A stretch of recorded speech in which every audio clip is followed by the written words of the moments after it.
Hi ಎಲ್ರಿಗೂ ನಮಸ್ಕಾರ. Welcome back to my YouTube channel. ನಾನಿವತ್ತು ತುಂಬ ಸಿಂಪಲ್ಲಾಗಿ ಮೊಳಕೆ ಕಾಳು ಸಾಂಬಾರು ಯಾವ ರೀತಿ ಮಾಡೋದು ಅಂತ ತೋರಿಸ್ಕೊಡ್ತೀನಿ, ಬನ್ನಿ. ಮೊದಲಿಗೆ ಒಂದು ಮಿಕ್ಸಿ ಜಾರ್ನ ತಗೊಂಡು ಅದರಲ್ಲಿ ಕಾಯಿ ತುರಿ ಹಾಕಿ ಮತ್ತು ಟೊಮೊಟೊ, ಈರುಳ್ಳಿ, ಬೆಳ್ಳುಳ್ಳಿ ಮತ್ತು ಕೊತ್ತಂಬರಿ ಸೊಪ್ಪನ್ನ ಹಾಕಬೇಕು.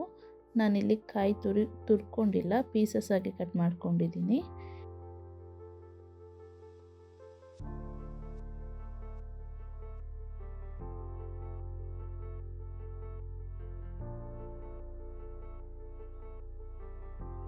ನಾಲ್ಕು ಪೀಸು ಲವಂಗ, ನಾಲ್ಕು ಪೀಸ್ ಚಕ್ಕೆ ಹಾಕಿ, ಆಮೇಲೆ ಹುಣಸೆ ಹಣ್ಣು,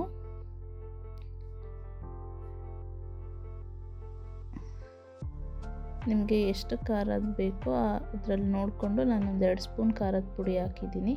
ನಿಮಗೆ ಎಷ್ಟು ಬೇಕೋ ಅಷ್ಟು ಹಾಕ್ಕೊಳ್ಳಿ. 2 ಸ್ಪೂನು ಸಾಂಬಾರ್ ಪೌಡರ್, ಇದು ಮನೆಯಲ್ಲೇ ಮಾಡ್ಕೊಂಡಿರೋದು.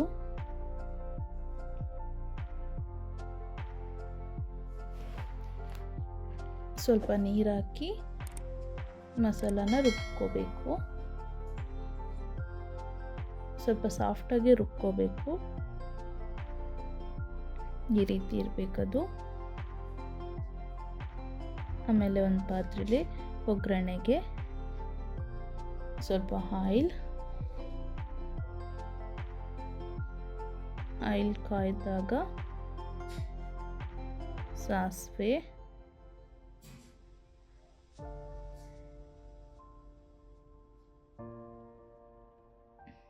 ಜೀರಿಗೆ,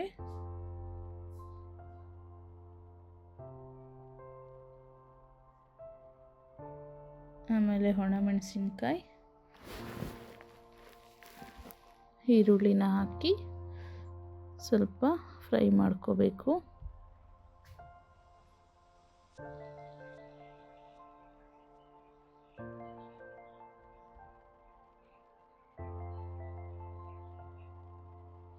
ಮೊದಲೇ ಹೆಚ್ಚಿಟ್ಕೊಂಡಿರೋ ಬದನೆಕಾಯಿನ ಹಾಕಿ ಹಸಿ ಸ್ಮೆಲ್ ಹೋಗೋವರೆಗೂ ಫ್ರೈ ಮಾಡ್ಕೋಬೇಕು. ಆಮೇಲೆ ಮೊಳಕೆ ಕಾಳನ್ನ ಹಾಕಬೇಕು. ನಾನಿಲ್ಲಿ ಯಾವ್ಯಾವ ಕಾಳು ಉಪಯೋಗಿಸ್ತಿದ್ದೀನಿ ಅಂತಂದರೆ ಹೆಸರು ಕಾಳು ಮತ್ತು ಹುರುಳಿ ಕಾಳು, 2 ಕಾಳು ಮೊಳಕೆ ಬಂದಿತ್ತು, ಅದನ್ನು ಉಪಯೋಗಿಸ್ಕೊಂಡು ಸಾಂಬಾರು ಮಾಡ್ತಾಯಿದ್ದೀನಿ. ಸಖತ್ ಟೇಸ್ಟಿಯಾಗಿರುತ್ತೆ ಈ ಸಾಂಬಾರು, ಮುದ್ದೆ ಜೊತೆಗೆ, ಅನ್ನ ಜೊತೆಗೆಲ್ಲ. ನೀವು ಟ್ರೈ ಮಾಡಿ ನೋಡಿ. ಹಸಿ ಸ್ಮೆಲ್ ಹೋಗೋವರೆಗೂ ಫ್ರೈ ಮಾಡ್ಕೋಬೇಕು.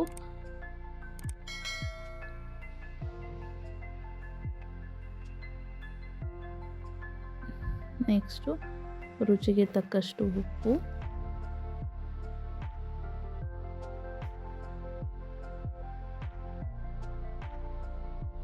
ಮತ್ತು ಫ್ರೈ ಮಾಡಿಕೊಂಡು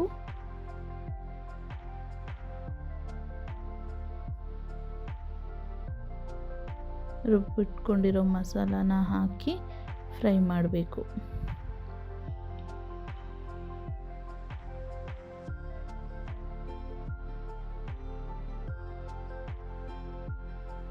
ಸಾಂಬಾರಿಗಾಗೋಷ್ಟು ನೀರು ಹಾಕಿ, ನಿಮಗೆ ಎಷ್ಟು ಕ್ವಾಂಟಿಟಿ ಬೇಕೋ ಅಷ್ಟನ್ನು ಹಾಕಿ ಒಂದು ಕುದಿ ಬರ್ಸಿದ್ರೆ ಆಯಿತು. ಇಲ್ಲಿಗೆ ನಮ್ಮದು ಮೊಳಕೆ ಕಾಳು ಸಾಂಬಾರು ರೆಡಿಯಾಗುತ್ತೆ. ಇನ್ನು ಹೆಚ್ಚಿನ ವೀಡಿಯೋಸ್ಗಾಗಿ ನನ್ನ ಚಾನಲ್ನ ಸಬ್ಸ್ಕ್ರೈಬ್ ಮಾಡ್ಕೊಳ್ಳಿ. Thank you.